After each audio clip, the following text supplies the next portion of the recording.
હૈદરાબાદ ફૂલ સ્પીડમાં આવતી વેને road cross કરતા યુવકને ફેંકી દીધો. તેલંગાણાના હૈદરાબાદનો એક શોકિંગ વિડીયો સામે આવ્યો છે. દબીરપુરા વિસ્તારમાં એક યુવકને રોડ ક્રોસ કરવો ભારે પડ્યો.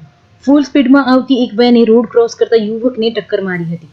આ સમગ્ર ઘટનાનો સીસીટીવી ફૂટેજ કેમેરામાં કેદ થઈને વિડીયો સામે આવ્યો છે, જેમાં સ્પષ્ટ જોઈ શકાય છે કે યુવક ભરચક રોડને ક્રોસ કરવા માટે જઈ રહ્યો છે. એટલામાં જ અચાનક એક વેન ફૂલ સ્પીડમાં આવે છે અને યુવકને ટક્કર મારીને ફેંકી દે છે. મહત્વનું છે કે આમ છતાં યુવકનો ચમત્કારિક બચાવ થયો છે, પરંતુ ગંભીર રીતે ઘાયલ થતા સ્થાનિક લોકોએ હોસ્પિટલમાં ખસેડ્યો છે. આ વિડીયો સાયબરાબાદ પોલીસે સોશિયલ મીડિયામાં શેર કર્યો છે.